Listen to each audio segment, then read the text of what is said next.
Hi everyone, this is Manoj here, and in this video I'm going to solve KCET 2020 physics paper using Matrix. If I didn't get any answer using Matrix, I'll be solving that particular question manually. And one more thing, I'll be not solving theoretical question, and I'll tell you what you need to study for theoretical topics. And this video is based on your interest, and thank you so much for your response. And one more thing, if you haven't subscribed to my channel yet, please do subscribe to my channel and press the bell icon so that you'll be notified with every video that will be uploaded by me. And one more thing, I am not misleading you guys. Yes, ನಾನು ನಿಮ್ಗೆ ಹೇಳ್ತಾ ಇರೋದು ಅದನ್ನೇ ಪ್ರತಿಯೊಂದು ವಿಡಿಯೋದಲ್ಲೂ ಸ್ಟಾರ್ಟಿಂಗಲ್ಲಿ ಹೇಳ್ತಾ ಇದ್ದೀನಿ. ಇದನ್ನು ನಾನು ನಿಮ್ಮನ್ನ ಮಿಸ್ಲೀಡ್ ಮಾಡ್ತಾ ಇಲ್ಲ.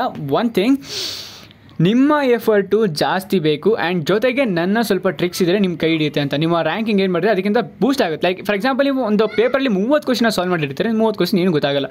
ಆಮೇಲೆ 40 ಕ್ವಶನ್ ಸಾಲ್ವ್ ಮಾಡಿದ್ರೆ 10 ಕ್ವಶನ್, ಒಂದು 20 ಕ್ವಶನ್ ಏನು ಗೊತ್ತಾಗಲ್ಲ. ಅಂಥ ಟೈಮಲ್ಲಿ ಈ ಟ್ರಿಕ್ಸ್ನ ಯೂಸ್ ಮಾಡಿ ಮಕ್ಕಿ ಆನ್ಸರ್ ಟಿಕ್ ಹಾಕೋದ್ರ ಬದಲು. ಓಕೆನಾ? Okay, and let me start the video. First question we have, see, ಇದು theoretical question. I'll be not solving this particular ಇದು. And ಇದನ್ನು ಏನು ಮಾಡಬೇಕು ಅಂತ, ಲೈಕ್ ಥಿಯರಿಟಿಕಲ್ ಟಾಪಿಕ್ಸ್ ಒಂದಷ್ಟು ಇದೆ. ಥಿಯರಿಟಿಕಲ್ ಟಾಪಿಕ್ಸ್ ಮೇಲೆ ಕ್ವಶನ್ಸ್ ಕೇಳ್ತಿದ್ದಾರೆ. ಮ್ಯಾಗ್ನೆಟಿಸಮ್ ಆ್ಯಂಡ್ ಮ್ಯಾಟರಲ್ಲಿ ಈ ಪ್ಯಾರಾಮ್ಯಾಗ್ನೆಟ್ ಮತ್ತು ಡಯಾಮ್ಯಾಗ್ನೆಟ್ ಮತ್ತು ಈ ಥರ ಪರ್ಮನೆಂಟ್ ಮ್ಯಾಗ್ನೆಟು ಇದು ಟಾಪಿಕ್ಸ್ ಮೇಲೆ ನೋಡ್ಕೊಳ್ಳಿ ಕ್ವಶನ್ಸು. ಲೈಕ್ ಡೈರೆಕ್ಟಾಗಿ ಇರ್ತದೆ ಕ್ವಶನ್ಸು. ಇದರಲ್ಲಿ ಯಾವ ಥರ ಕ್ವಶನ್ಸ್ ಕೇಳ್ಬೋದು ಅಂತಂದರೆ, ಮ್ಯಾಗ್ನೆಟಿಕ್ ಮಟೀರಿಯಲ್ ಕೊಟ್ಬಿಟ್ಟಿದ್ದೀನ, ಲೈಕ್ ಒಂದು ಇಂಕ್ರೀಸಿಂಗ್ ಆರ್ಡರಲ್ಲಿ ಅರೇಂಜ್ ಮಾಡಿ, ಅಥವಾ ಮ್ಯಾಗ್ನೆಟಿಕ್ ಮಟೀರಿಯಲ್ದು ಪ್ರಾಪರ್ಟೀಸ್ ಏನು, ಆ ಪ್ರಾಪರ್ಟೀಸ್ ಬೇಸಿ ಈ ಕ್ವಶನ್ ಇದೆ. ಇದೇ ಥರ ಬೇರೆ ಕ್ವಶನ್ಸ್ ಕೇಳ್ತಾ ಇದ್ದಾರೆ. ಆ ಟಾಪಿಕ್ನ ಥಿಯರಿ ಟಾಪಿಕ್ನ ನೀಟಾಗಿ ಓದ್ಕೊಳ್ಳಿ. ಆ್ಯಂಡ್ ಸೆಕೆಂಡ್ ಕ್ವಶನ್ಗೆ ಹೋಗೋಣ. A rod of length 2 m slides with the speed of 5 meters per second on the rectangular conducting frame as shown in the figure. There exists a uniform magnetic field of 0.04 Tesla perpendicular to the plane of the figure. If the resistance of the rod is 3 ohm, then the current through the rod is ಅಂತ ಕೇಳಿದ್ದಾರೆ. So ಇದು ಸ್ವಲ್ಪ tricky question, and ಈ ಕ್ವಶನಲ್ಲಿ ಆನ್ಸರ್ಸ್ನ guess ಮಾಡೋದು ನೋಡೋದು. So 1.33 ampere option B ಇದೆ, 7.75 micro ampere, and option C ಇದೆ 133 micro ampere, and option D ಇದೆ 0.75 ಮೈಕ್ರೋ ಆಂಪಿಯರ್. ಸೊ ನಮ್ಗೆ ಇದರಲ್ಲಿ ಎರಡು ರಿಲೇಟಿವಿಟಿ ಆಗಿದೆ. ಏನು ಅಂತಂದರೆ, ನನ್ನ ಪ್ರಕಾರ ಆಪ್ಷನ್ ಎ ಮತ್ತು ಆಪ್ಷನ್ ಸಿಲಿ ಆನ್ಸರ್ ಆಗಿರಬೇಕು. ಯಾಕೆ ಅಂತಂದರೆ, ಲೈಕ್ ಇದು ಎರಡು ಸೇಮ್ ಇದೆಯಲ್ಲ. ಯಾಕೆ ಹಂಗೆ ಹೇಳ್ತೀನಿ ಅಂತಂದರೆ, ಇದರಲ್ಲಿ ಮಿಸ್ಪ್ಲೇಸ್ ಆಗಿದೆ, ಅರ್ಥ ಮಾಡ್ಕೊಳ್ಳಿ. ಮಿಸ್ಪ್ಲೇಸ್ ಆಗಿದೆ. ಫಸ್ಟು 0 ಬಂದು, ಇದರಲ್ಲಿ ಹಂಗಿಲ್ಲ. 133 ಇದರಲ್ಲಿ ಪಾಯಿಂಟ್ ಆಗಿದೆ ಅಷ್ಟೇ ನಮ್ಗೆ ಕನ್ಫ್ಯೂಸ್ ಮಾಡೋಕ್ಕೆ. ಸೊ ನನ್ನ ಪ್ರಕಾರ ಆಪ್ಷನ್ ಮೇ ಬಿ ಇದರಲ್ಲೇ ಇದಿರ್ಬೋದು. ನಾನು ಆನ್ಸರ್ನ ಇಲ್ಲೇ ಸಾಲ್ವ್ ಮಾಡಿ ನಿಮಗೆ ತೋರಿಸ್ತೀನಿ. ಆಪ್ಷನ್ ಇವೆರಡರಲ್ಲಿ ಯಾವ್ದಾದ್ರು ಒಂದಾಗಿರುತ್ತೆ. ಆ್ಯಂಡ್ ಇದರಲ್ಲಿ ಎರಡರಲ್ಲಿ ಯಾವ್ದು ಆನ್ಸರ್ ಆಗಿರುತ್ತೆ ಅಂತ ತಿಳ್ಕೊಳ್ಳೋಕ್ಕೆ ನಾವು ಬೇರೆ ಆಪ್ಷನ್ಗಳ ಸಪೋರ್ಟ್ ತೊಗೊಳ್ಳೋಣ. ಓಕೆ, ಇಲ್ಲಿ 1 ಇದೆ, ಇಲ್ಲಿ 1 ಇದೆ, ಇಲ್ಲಿ 1 ಇದೆ. 3 ಆಪ್ಷನ್ಗಳಲ್ಲಿ ಎಲ್ಲ ವ್ಯಾಲ್ಯೂ 1ಕ್ಕಿಂತ ಜಾಸ್ತಿ ಇದೆ, ಮ್ಯಾಕ್ಸಿಮಮ್ ಇದೆ. ಓಕೆನಾ? 2 ಆಪ್ಷನಲ್ಲಿ ಮ್ಯಾಕ್ಸಿಮಮ್ ಇದೆ. ಓಕೆ, ಸೊ ನನ್ನ ಪ್ರಕಾರ ಇದು option C 133 micro ampere. And ಇದು ಸಪೋರ್ಟ್ ಮಾಡೋಕ್ಕೆ 0.44 ಇದೆ, 3 ಇದೆ, ಎಲ್ಲ ಮಿನಿಮಮ್ ವ್ಯಾಲ್ಯೂಸ್ ಇದೆ. ಸೊ ಇದು ವ್ಯಾಲ್ಯೂ ಮ್ಯಾಕ್ಸಿಮಮ್ ಇದು ಬರ್ಬೋದು ಅಂತ ಅಂದ್ಕೊಂಡಿದ್ದೀನಿ. ಸೊ ಇದನ್ನು ಸಾಲ್ವ್ ಮಾಡೋಣ. ಫಾರ್ಮುಲಾ ಸಿಂಪಲ್ ಇದೆ. ಜಸ್ಟ್ ಲೈಕ್ ನೀವು ಅಬ್ಸರ್ವ್ ಮಾಡಬೇಕಷ್ಟೇ. ಯೋಚನೆ ಮಾಡಿ, ಇಲ್ಲ ಟಾಪಿಕ್ನ ಓದಿರ್ತೀರ ನೀವು. ಇಂಥ ಟಾಪಿಕ್ಗಳೆಲ್ಲ ಓದಿರ್ತೀರ. ಆ ಟಾಪಿಕ್ಗಳು ನಿಮ್ಮ ಜ್ಞಾಪಕ ಬರ್ಬೋದು. ಲೈಕ್ ತಕ್ಷಣ ಸ್ವಲ್ಪ ತಲೆ ಉಪಯೋಗಿಸಿದ್ರೆ ಗೊತ್ತಾಗ್ಬಿಡುತ್ತೆ ನಿಮಗೆ. So formula is nothing but I is equal to BLV divided by R. ಎಲ್ಲ ಇವನು ಕ್ವಶನಲ್ಲೇ ಕೊಟ್ಟಿದ್ದಾನೆ. ನೀವು ಏನು ಹೇಳಿ ಸಬ್ಸ್ಟಿಟ್ಯೂಟ್ ಮಾಡಿ ಸಿಂಪ್ಲಿಫೈ ಮಾಡೋಕ್ಕಷ್ಟೇ. What is the value of B over here? That is 0.04. And what is the value of V over here? That is, what is the value of V? That is 2. No, V value 5 ಇದೆ. And what is the value of L? That is 2. Okay, divided by what is R? 3. Simplify ಮಾಡು, answer ಏನು ಸಿಗುತ್ತೆ ನಿಮಗೆ? 133 MA ಸಿಗುತ್ತೆ. So that is option C, 133 MA. And next ಕ್ವಶನ್ಗೆ ಹೋಗೋಣ. That is the ratio of magnetic field at the center of current carrying circular coil to its magnetic moment is X. If the current and the radius both are doubled, the new ratio will become ಅಂತ ಕೇಳಿದ್ದಾರೆ. So ಇದರಲ್ಲಿ ನನ್ನ ಪ್ರಕಾರ option A ಅಥವಾ option B ಅಲ್ಲಿ answer ಆಗಿರುತ್ತೆ. Because ಫ್ರ್ಯಾಕ್ಷನಲ್ಲಿ ಅವ್ರ ಆನ್ಸರ್ನ ಇಟ್ಟಿರ್ತಾರೆ ನಿಮ್ಗೆ ಕನ್ಫ್ಯೂಸ್ ಆಗಲಿ ಅಂತ. ಓಕೆನಾ? So let me clarify whether it is option A or option D or option A ಅಂತ. ಸಪೋರ್ಟಿಂಗ್ ಸ್ಟೇಟ್ಮೆಂಟ್ಸ್ ಏನಿದೆ? ಓಕೆ, ಇನ್ನೇನೋ ಕಂಪ್ಯಾರಿಸನ್ ಇದೆ ನೋಡ್ತೀನಿ. ಎಕ್ಸು ಇಲ್ಲಿ ಪರ್ಟಿಕ್ಯುಲರ್ ರಿಪೀಟ್ ಆಗಿದೆ. ಸೊ ಇವೆರಡರಲ್ಲಿ ಆನ್ಸರ್ ಇರುತ್ತೆ ಅಂತ ಅಂದ್ಕೊಂಡಿದ್ದೀನಿ. ಓಕೆ, ಇವೆರಡರಲ್ಲಿ ಯಾವುದು ಆನ್ಸರ್ ಇರುತ್ತೆ ಅಂತ ತಿಳ್ಕೊಳ್ಳೋಣ.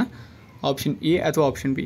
ನಾನು ನಿಮ್ಗೊಂದು ಹೇಳಿದೆ, ಕನ್ಸಿಕ್ಯೂಟಿವ್ ಆಗಿಲ್ಲ. ಇಲ್ಲಿ 2 ಮತ್ತು 4 ಮತ್ತು ಡಿಫರ್ ಆಗ್ತಿದೆ. ಇದರಲ್ಲಿ ಮ್ಯಾಕ್ಸಿಮಮ್ ಟೈಮ್ ಯಾವುದಿದೆ? 8 ತಾನೇ. ಆ 8 ಆಗಿರೋದು ಆನ್ಸರ್ ಆಗಿದೆ. That is option A, that is 8. ಇಲ್ಲಿ ನೀವು ಒಂದು ಫಾರ್ಮುಲಾ ಗ್ಯಾಪ್ ಕಟ್ಕೋಬೇಕು. That is B is equal to μ0 divided by 4pi into 2pi divided by A ಅಂತ. ಓಕೆನಾ? ಇದನ್ನು ನೀವು ಆಮೇಲೆ B/M ಎಕ್ಸ್ಟ್ರಾಕ್ಟ್ ಮಾಡ್ಕೊಬೇಕು. B/M ಎಕ್ಸ್ಟ್ರಾಕ್ಟ್ ಮಾಡ್ಕೊಂಡಾಗ ನಿಮ್ಗೆ ಏನು ಸಿಗುತ್ತೆ? μ0 divided by 2pi A³ ಸಿಗುತ್ತೆ, which is equal to X. Okay, ನೀವು ಯಾವಾಗ ಬೋತ್ ಕರೆಂಟ್ ಮತ್ತು ರೇಡಿಯಸ್ನ ಯಾವಾಗ ನೀವು ಡಬಲ್ ಮಾಡ್ತೀರೋ ಆವಾಗ ನಿಮ್ಮ X ವ್ಯಾಲ್ಯೂ ಬಿಕಮ್ ಆಗುತ್ತೆ like 1 divided by 2 cube, that is nothing but 1/2 ಕ್ಕೆ ಬಂದರೆ that is nothing but 1/8. 1/8 into x, that is x/8. x/8 times answer increase ಆಗುತ್ತೆ. And let's see the question number 4th one. So question number 4th, yes. ಈ question number 4 ನಾನು ಯಾವುದೇ ಕಾರಣಕ್ಕೂ ನಿಮಗೆ tricks ಹೇಳಿ ಕೊಡಲ್ಲ, ಬಿಕಾಸ್ ಇದು ಸ್ಟ್ರೈಟ್ ಫಾರ್ವರ್ಡ್ ಕ್ವಶನ್. ಎಲ್ಲ ಟೈಮು ಇದೇ ಥರ ಕ್ವಶನ್ಸ್ ಕೇಳ್ತಾರೆ. ಕ್ವಶನ್ಗೆ ಫಾರ್ಮುಲಾಗೆ ಸಿಂಪಲ್ ಇರ್ತವೆ, ಸಿಂಪ್ಲಿಫಿಕೇಶನ್ ಸಿಂಪಲ್ ಆಗಿರುತ್ತೆ, ಆರಾಮಾಗಿ ಮಾಡಬಹುದು ನೀವು. ಫಾರ್ಮುಲಾಸ್ ನಂತಿ ಬಟ್ ನಿಮಗೆ ಗೊತ್ತು, P0 is equal to PR square plus VL minus VC whole square. ಓಕೆನಾ? ಇಲ್ಲಿ V0, VR, VL, VC ಎಲ್ಲ ಸಿಗುತ್ತೆ. ಎಲ್ಲ ಸಬ್ಸ್ಟಿಟ್ಯೂಟ್ ಮಾಡಿದ್ರೆ ನಿಮಗೆ 100 ಸಿಗುತ್ತೆ, which is nothing but what is the value of VR? That is 60 square plus what is the value of VL? that is 110 whole square minus 30 whole square which is equal to, ಇದನ್ನು solve ಮಾಡಿದ್ರೆ ನಿಮಗೆ 100 ಸಿಗುತ್ತೆ. 100 ಆದರೆ answer ಆಗಿರೋದಿಲ್ಲ. ಈ 100ನ ಏನು ಮಾಡಬೇಕು ನೋಡಿ, ನಮಗೆ ಆ್ಯಕ್ಚುಲಿ ಬೇಕಾಗಿರೋದು VRMS ವ್ಯಾಲ್ಯೂ. ಓಕೆನಾ? VRMS value. VRMS ಫಾರ್ಮುಲಾ ಏನು? V0 divided by root. V0 value ಏನಿಲ್ಲಿ 100 ಸಿಕ್ಕಿದೆ, ರೂಟು. ಓಕೆನಾ? ಇದು ಸಾಲ್ವ್ ಮಾಡಬೇಕು, ಸಿಂಪ್ಲಿಫೈ ಮಾಡಬೇಕು. ರೂಟ್ ವ್ಯಾಲ್ಯೂನು 1.14 ಕನ್ಫ್ಯೂಸಿಂಗ್ ಆಗುತ್ತೆ. ನಿಮ್ಮ ಸಿಂಪಲ್ ಹೇಳ್ಕೊಡ್ತೀನಿ. ಮಲ್ಟಿಪ್ಲೈ ಡಿವೈಡ್ ಬೈ ರೂಟ್ ಮಾಡಿ, ಮಲ್ಟಿಪ್ಲೈ ಡಿವೈಡ್ ಬೈ ರೂಟ್ ಮಾಡಿತ್ತಾ. Root into root what? It is 2. So 2ನ 100 ಡಿವೈಡ್ ಮಾಡಿದ್ರೆ 50 ಇತ್ತಾ. 50 ಇಂಟು ರೂಟು. ಈ ಮಲ್ಟಿಪ್ಲಿಕೇಶನ್ ಈಸಿ ಇರುತ್ತೆ ಡಿವಿಷನ್ಗಿಂತ ಅಲ್ವಾ?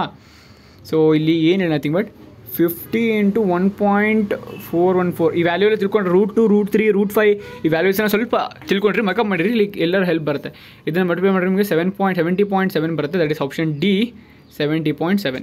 Okay, let's see next question. ಸಾಕಾಗಿದೆ ಕ್ವಶನ್ ನೋಡಿ. The power factor. So same chapter question ತೆಗೆದಿದೆ ನೋಡಿರಿ.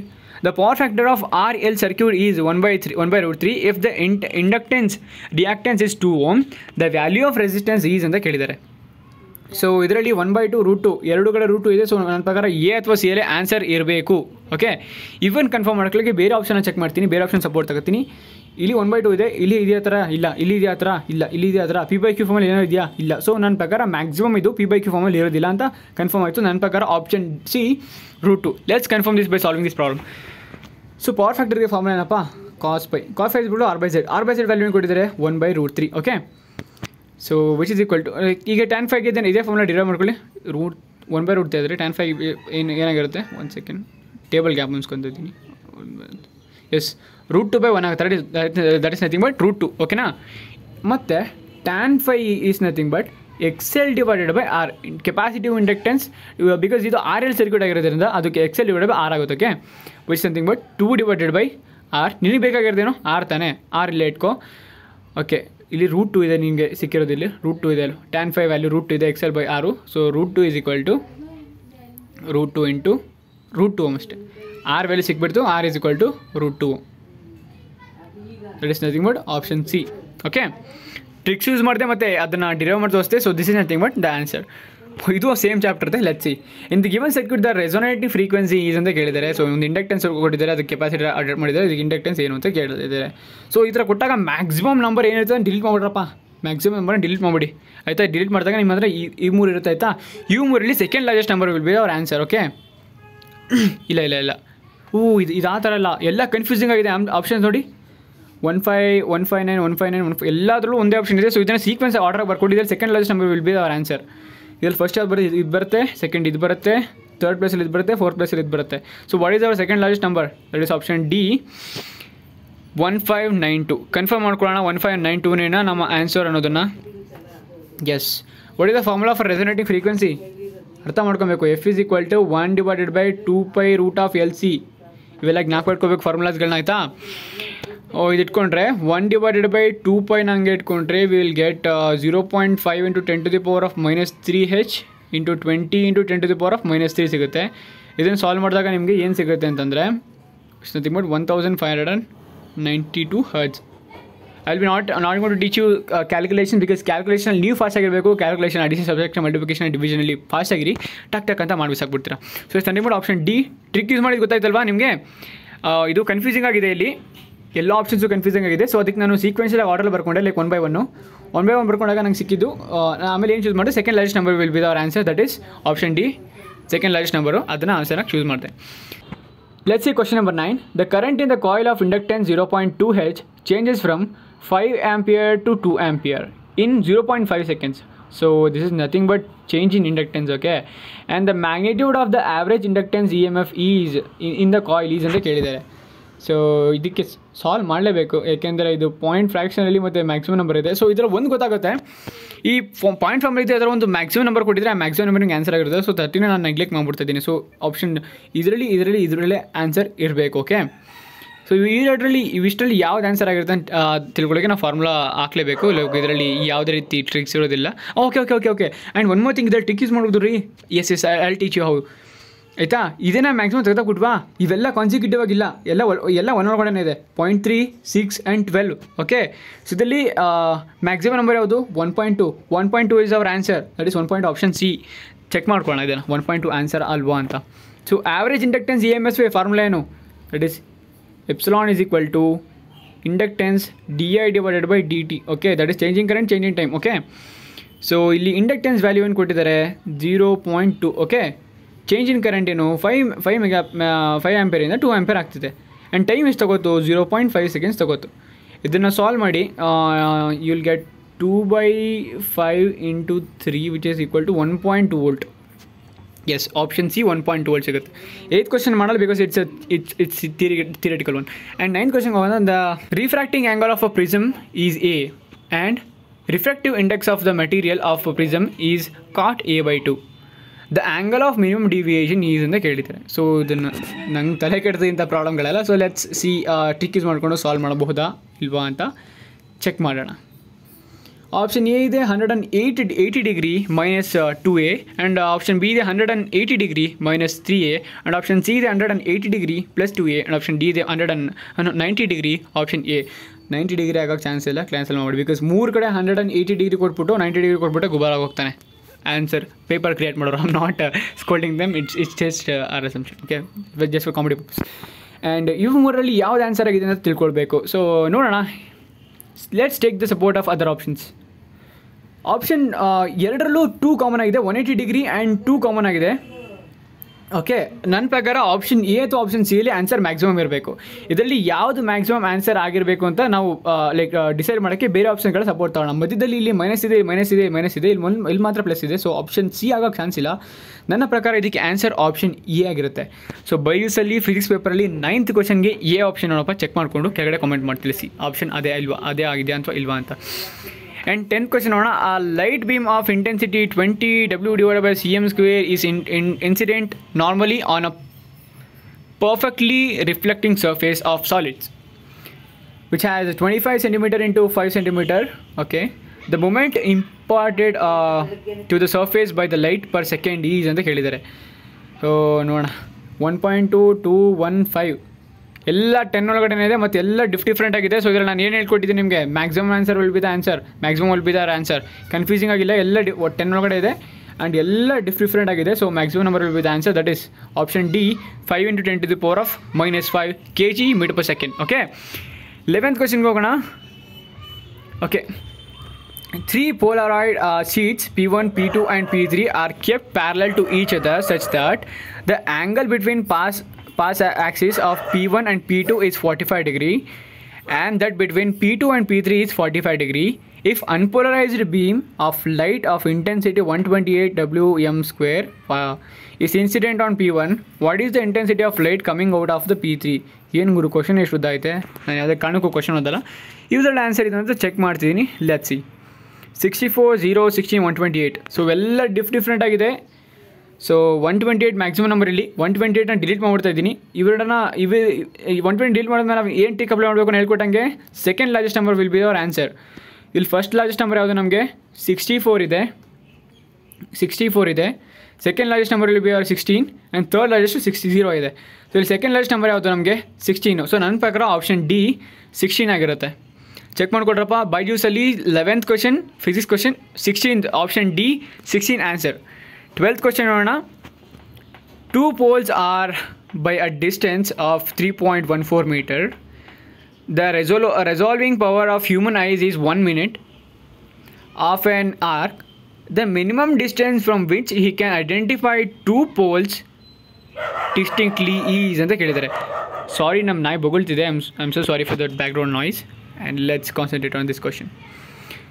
ಸೊ ಇದರಲ್ಲಿ ಯಾವುದು ಆನ್ಸರ್ ಆಗಿರುತ್ತೆ ಅಂತ ತಿಳ್ಕೊಳ್ಳೋಣ. ಸೊ ಇದರಲ್ಲಿ 376 10.8 km/h ಆ್ಯಂಡ್ 5.4 ಮತ್ತು 118 ಅಂತಿದೆ. ಓಕೆ, ಇದರಲ್ಲಿ ಯಾವ್ದು ಆನ್ಸರ್ ಆಗಿರಬಹುದು ಅನ್ನೋದನ್ನು ಇವಾಗ ತಿಳ್ಕೊಬೇಕು ನಾವು. So one thing one minute. So ಇದರಲ್ಲಿ ನಾನು ಪ್ರೀವಿಯಸ್ ಇದಕ್ಕೆ ಅಪ್ಲೈ ಮಾಡ್ದಂಗೆ ಮ್ಯಾಕ್ಸಿಮಮ್ ನಂಬರ್ನ ಜಾಸ್ತಿ ಇರೋ ಕಾಣಿಸೋ ನಂಬರ್ನ ಡಿಲೀಟ್ ಮಾಡ್ಬಿಡ್ತೀನಿ. ದಟ್ ಇಸ್ 376 ನಾನು ಡಿಲೀಟ್ ಮಾಡ್ಬಿಡ್ತಾ ಇದ್ದೀನಿ. ಇನ್ನು ಬಾಕಿ ಇರೋದನ್ನ ಸೀಕ್ವೆನ್ಸಾಗಿ ಬರ್ಕೊಂಡು second largest number will be my answer. That is 188, 10.8, then 5.4. Okay, ಇದರಲ್ಲಿ ಸೆಕೆಂಡ್ ಲಾರ್ಜೆಸ್ಟ್ ನಂಬರ್ ಯಾವುದು? 10.8. 10.8 ಈಸ್ ಮೈ ಆನ್ಸರ್. ನನಗೆ ಗೊತ್ತಿಲ್ಲ. 12th ಒನ್ಗೆ ಆಪ್ಷನ್ ಬಿ 10.8. ಬೈಜೂಸಲ್ಲಿ ಚೆಕ್ ಮಾಡಿ ನನಗೆ ಕೆಳಗಡೆ ಕಾಮೆಂಟ್ ಮಾಡಿ ತಿಳಿಸಿ. ನೆಕ್ಸ್ಟ್ ಕ್ವಶನ್ಗೆ ಹೋಗೋಣ. 13th question. ಏನು ಗುರು, ಕ್ವಶನ್ ಎಷ್ಟು ಉದ್ದ ಐತೆ. The following figure shows a beam of light converting at point P when a convex lens of focal length 16 cm is introduced into path of beam at place shown by dotted line. Show that OP becomes the axis of the lens. The beam converges at a distance x from the lens. The value of x will be equal to ಅಂತ ಕೇಳಿದ್ದಾರೆ. Question ಎಷ್ಟು ಉದ್ದ ಕೊಟ್ಟರೆ ನೀವು question ಯಾವಾಗ ಗೊತ್ತೀರಾ, answer ಯಾವಾಗ ಮಾಡ್ತೀರಾ, answer ಯಾವ ಫೈಂಡ್ ಮಾಡ್ತೀರಾ? 1 ಮಿನಿಟ್ ಒಂದು ಕ್ವಶನ್ ಸಾಕಾಗುತ್ತಾ? ಇಲ್ಲ ಅಲ್ವಾ? ಪ್ರಾಕ್ಟೀಸ್ ಬೇಕು. ಪ್ರಾಕ್ಟೀಸ್ ಮಾಡಿ ಪ್ರೀವಿಯಸ್ ಕ್ವಶನ್ ಪೇಪರ್ನ ಪ್ರಾಕ್ಟೀಸ್ ಮಾಡಿ ಆ್ಯಂಡ್ ಥಿಯರಿಟಿಕಲ್ ಸಬ್ಜೆಕ್ಟ್ನ ಮುಗಿಸಿ ಆರಾಮಾಗಿ KCET ಒಳ್ಳೆ ರ್ಯಾಂಕ್ನ ತೊಗೋಬೋದು. ಆ್ಯಂಡ್ ನೋಡೋಣ ಕ್ವಶನ್ ನಂಬರ್ 13 ಯಾವ್ದು ಆನ್ಸರ್ ಆಗಿರುತ್ತೆ ಅಂತ. So okay 12, 24, 36, 48. ಕನ್ಸಿಕ್ಯೂಟಿವ್ ಆಗಿದೆ ಬ್ರೋ ಇದು. 12, 24, 36, 48 ಇದೆಲ್ಲ 12 ಒಂದು 12 ಮಗ್ಗಿಲಿ ಬರೋದು. 12, 40, 24, 36 ಆ್ಯಂಡ್ 48. ಸೊ ಕನ್ಸಿಕ್ಯೂಟಿವ್ ಆಗಿದೆ. ಇದೆಲ್ಲ ಆನ್ಸರ್ ಗೆಸ್ ಮಾಡೋದು ಕಷ್ಟ. ಇದನ್ನು ಮ್ಯಾನ್ಯುವಲಿಗೆ ಸಾಲ್ವ್ ಮಾಡ್ಬೇಕು ನೀವು. ಫಾರ್ಮುಲಾ ಇದೆ, I will be solving it manually. So let's see. Okay, refracting surface interface. ಇದು ಈ ಫಾರ್ಮುಲಾ ಅವರು. That is 1/f = 1/v = 1/f = 1/v - 1/u.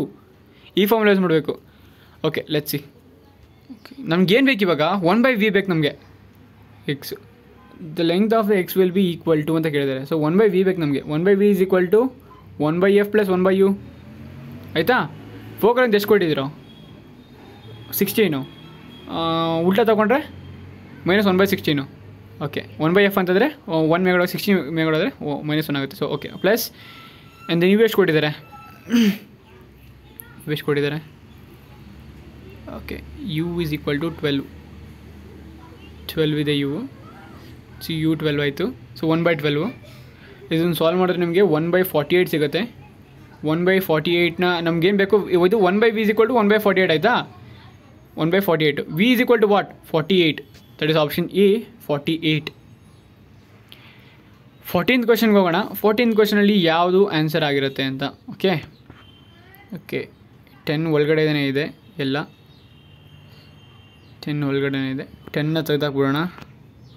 10ನ ತೆಗೆದಾಕ್ಬಿಟ್ರೆ ಬಾಕಿ 3 ಎಲಿಮೆಂಟ್ಸ್ ಅರೇಂಜ್ ಮಾಡೋಣ. 6.26, 3.3, 0.3. ಸೆಕೆಂಡ್ ಲಾರ್ಜೆಸ್ಟ್ ನಂಬರ್ ಯಾವುದು? 3.3. Option C 3.3 for 14th question.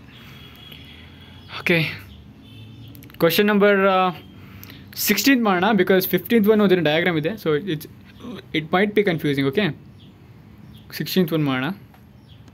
Okay, 16th question ಹೇಳುತ್ತೆ. In Young's double slit experiment, the distance between the slit and the screen is 1.2 meter and the distance between the two slits is 2.4 millimeter.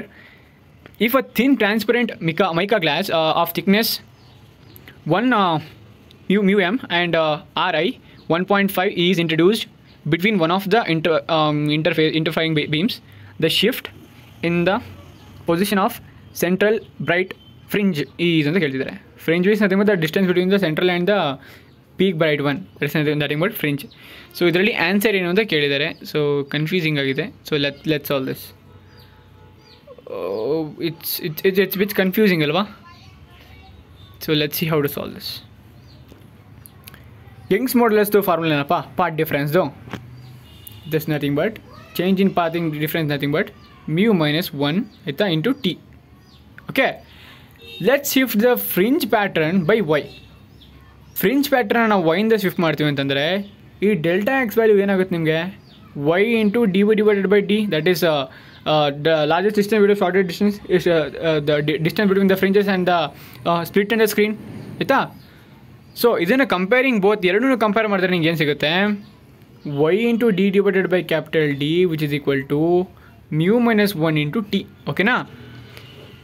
ಇದನ್ನು ಮಾಡಿದಾಗ ನಿಂಗೆ ಏನು ಬೇಕಾಗಿರುತ್ತೆ ಇಲ್ಲಿ just ಬೇಕಾಗಿರೋದು Y, that is Young's modulus ಬೇಕು. Y ಇಟ್ಕೊಂಡಿರ್ತೀನಿ μ - 1 in T ಹಂಗೆ ಇಟ್ಕೊಂಡ್ರೆ into capital D divided by small D. ಅಲ್ಲಿ small D divided by capital ಇತ್ತು, ನಾನು ಶಿಫ್ಟ್ ಮಾಡಿದ್ದೀನಲ್ವ, ಸೊ ಅದಕ್ಕೆ capital divided by small D. Mu value ಏನು ಇಲ್ಲಿ 1.5 ಆ್ಯಂಡ್ ಡಿ ಏನು ಬರುತ್ತೆ ಇಲ್ಲಿ ನಿನಗೆ 2.4 ಸಿಗುತ್ತೆ. ಆ್ಯಂಡ್ ಸ್ಮಾಲ್ ಡಿ ಏನಿದೆ 1.2. ಇವೆಲ್ಲ ವ್ಯಾಲ್ಯೂನ ಸಬ್ಸ್ಟಿಟ್ಯೂಟ್ ಮಾಡುವ ವೈ ವ್ಯಾಲ್ಯೂ ನಿಮಗೆ ಸಿಗ್ತಾ ಹೋಗುತ್ತೆ. ದಟ್ ಈಸ್ 0.25 ಮೀಟರ್ ಸಿಗುತ್ತೆ mm. That is option 0.25. That is option A, 0.25 mm. So that's all for today's class. Thank you so much for watching. Happy learning.